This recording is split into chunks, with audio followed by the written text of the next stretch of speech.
everybody, welcome back to Law Prep Tutorials official YouTube channel. Today we have with us our another bright star, our topper, going to the favorite NLU जो सब बच्चों का एक dream होता है. Hello Palak, how are you? Hi, I'm all right. How are you? All good, all good. कैसा लग रहा है अब एक topper होने का and how do you feel after getting into your NLU? I'm feeling overwhelmed. It's amazing. And कोई रिश्तेदारों के फोन, ये मैंने सबसे पूछा है, पता है, कोई रिश्तेदारों के फोन, कोई change? Actually, the night the result came in, उस दिन से ही रिश्तेदारों के फोन आ रहे हैं. Okay, so happy for everyone. Also, I would like to get a little, throw a little light on that you were only our online student, right? Jaipur से आपने online का classes लिया था. So, a lot of students feel a misconception कि online से selections नहीं होते हैं और rank तो बिल्कुल भी नहीं आती है. So, do you have anything to say about it? Yes, for sure. Actually, the misconception कि online से नहीं होगा. It's because people think कि यार mock जाके देके आएंगे तभी होगा, and they feel कि अरे नहीं offline practice से it is worth it, and online it's waste of time and stuff. But I think so that if you are disciplined enough, and if you think that you can do it, so for sure you can do it, whether it is online or offline, it doesn't matter. And for practice, I prefer online better because मैं जब mock देने गई थी, like मैंने बहुत सारे mock Bapu Nagar के centre पे भी अटेम्प्ट किए हैं.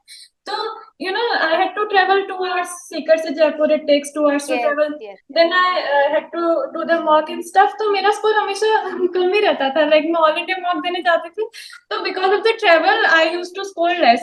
And offline में there are a lot of distractions too. From my side, online में I used to take regular classes, regular mocks, and it was, it was nicely done, and it was just me. So yeah. So definitely, is there any difference between online and offline classes? Like, of course, the teachers the same, the panel uses the same. So do you find any difference? क्या आपको कभी भी लगा, जैसे आप marathons के लिए भी आए थे, क्या आपको लगा कि नहीं टीचर्स ऑनलाइन में बिल्कुल ध्यान नहीं देते हैं? So is there anything different in it, या do you find online better because आप फोकस से पढ़ सकते हो, कोई डिस्टर्ब नहीं कर सकता है? आई डोंट फील कि टीचर्स इंटरेक्ट नहीं करते. और एलपीटी का classes they are very interactive, whether it is Sonia ma'am, Ritesh sir, everybody they used to support me like crazy. Like I used to call them कि सर ये question नहीं हो रहा है, guide me and all. So I never felt like the classes were not interactive. They were even more interactive. Offline में तो people are kind of shy, to answer question and to ask doubts. Online में तो I used to call them all the time कि अरे ये हो गया please guide me. The doubt solving was pretty okay and it was very quick resolution, right? तो आपको कोई as such problem नहीं हुआ. But any subject, like you are also preparing for your 12th and you did it with online and your schooling, any subject particularly जब आपको लगा कि आपने preparation चालू करी, अरे यार ये क्या subject है, मुझसे तो बिल्कुल भी नहीं होगा? So maybe GK, QT, RC, CR. QT was kinda lagging behind my QT because I was not really good at math. Actually, Okay. it's not like I'm not really good at math. I do not like math at all. I बिल्कुल hate पसंद नहीं था. math. But I am good at it, quite good, but I do not like it. But Okay. when I started doing QT for mocks and stuff for CLET, तो I thought कि भाई मेरा तो हो गया अब. I'm going to fail for sure in this subject. But then time and again with faculty members You and did mocks. practice the whole year, right? तुमने पूरा साल मेहनत किया ना QT में? हाँ right, पूरा साल.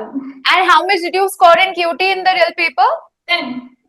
10 you scored after hating it so much. मतलब पहले तो तुमने उसकी इतनी बुराई कर दी, हम लाइक 4-5 आए होंगे, और अब कह रहे हो कि नहीं मैम 10 ले. बेटा 12 नंबर का ही था वो, इससे ज्यादा तो उन्होंने रिट्रैक्ट कर लिए जितने तुम नंबर ले आए हो. So it is so great that even when if somebody is listening to you right now and that person does not like QT at all, what would you like to say? आपने ऐसा क्या किया कि वो उनको definitely follow करना चाहिए? I would say they should go upon the basics first. अगर आपके basics clear हैं, you would score really well in mocks as well as CLAT का exam. Because if basics are weak, you cannot decode your passages, right?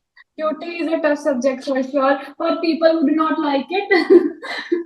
तो But then yes, you can definitely score good if you are clearing your basics, right? कोई Yeah. डरने वाली बात नहीं है. हो सकता है कि मॉक में नहीं हो रहा हो, जैसे बहुत बारी मॉक डिफिकल्ट आता है, हो सकता है नहीं हो रहा है, बट पेपर में हो जाएगा, right? Yeah, that's one thing I did like last के एक महीने में like वैसे तो मैं मॉक्स हमेशा एनालाइज करती ही थी बट लास्ट के महीने में like you provided us mock compilation of like Yes. from the first to the 70th mock तो मैंने उनको वापस से लास्ट के एक महीने में एक एक बार और सॉल्व किया था तो that you know that helped me a lot. And what about GK? GK का आपका क्या स्ट्रैटेजी था? Like a lot of students feel कि सबसे पहले तो जीके बहुत वास्ट है, अब उसके बाद में कितना पढ़ो, किसका पढ़ो, and have you done like a lot of sources और were you your consign sources only कि मैं तो सिर्फ इतना पढ़ूंगी दैट इज इनफ? GK का तो for sure GK is a vast subject. You cannot, you know, you cannot go easy with it. But for what I think is कि अगर आप diverse resources रखेंगे तो आपका mind, you know, it won't be able to capture it all. तो मैंने Okay. तो I used to follow just class notes and Clat Express. That's all. क्योंकि GK मैंने एकदम limited source से किया है. So that is a great thing. कम पढ़ो, क्वालिटी एजुकेशन लो और उसको ज्यादा रिविजन का टाइम दोगे. इंस्टेड अगर आप 100 थिंग्स को पढ़ते हो then you need 100 revision of 100 things. तो उसका एक अलग चीज में उसमें हो जाता है, प्लस आपकी थोड़ी सी एक्यूरेसी गिर जाती है. So also do you have any tips for your legal? आपका लीगल शुरू से अच्छा था? हाँ, like my legal was good, yeah. And any tips for that, like if you have any reasoning problems या आप किसी मॉक में 10 से 12 गलत करके आ जाएं, तो क्या वो मेंटली अफेक्ट होता है, नहीं होता है? उस टाइम पे आप क्या करते थे? ना मॉक में एक्चुअली जब स्टार्टिंग में तो मैंने स्टार्ट किया था तो you know I used to be affected a lot by mock का scores but over time you know मैंने समझ लिया कि इट्स नॉट दैट ग्रेट अगर आप मॉक में अच्छा स्कोर नहीं कर पा रहे हैं. यस. फॉर श्योर अगर आपके मॉक में कम नंबर आए हैं I mean it's a big deal. Yes. For many students a big deal. हम तो कह देते हैं कि अरे कोई बात नहीं कम आ गया बट एट दैट मोमेंट जब आपने इतना मेहनत किया है फिर भी आपका स्कोर नहीं आ रहा है इट फील्स Definitely. लो. तो what I did for legal reasoning is first जैसे हमारे सब्जेक्ट्स है जो स्टैटिक रहते हैं जैसे टॉर्ट्स है कॉन्ट्रैक्ट है ये सारे स्टैटिक सब्जेक्ट्स हैं तो इनसे भी क्वेश्चन आते हैं तो आसानी से लगा लेते हैं बट जब करंट लीगल आते हैं जजमेंट से आते हैं तो दैट इज द थिंग कि उस टाइम बच्चे से हो जाते हैं कि अरे हो नहीं रहा. आई वुड अगर आप करंट लीगल पे ध्यान देंगे तो legal reasoning would be very well it would go brilliant. Okay, so you have to read current legal along with your static, right? Of Yes. course, current legal इसीलिए difficult होता है because you don't know anything about it. आप आए थे तब आपको torts contract crime भी difficult लगता था. As soon as you read about it, it becomes better, right? ऐसा ही होता है. And how have you reacted to the paper that they've given? जैसे ही आप एग्जामिनेशन सेंटर में बैठे और आपने वो पेपर देखा कि अरे हमें तो आधे पेज के क्वेश्चन की आदत थी, ये क्या करा इन्होंने, तो पूरा एक सेक्शन खत्म कर दिया इतने में.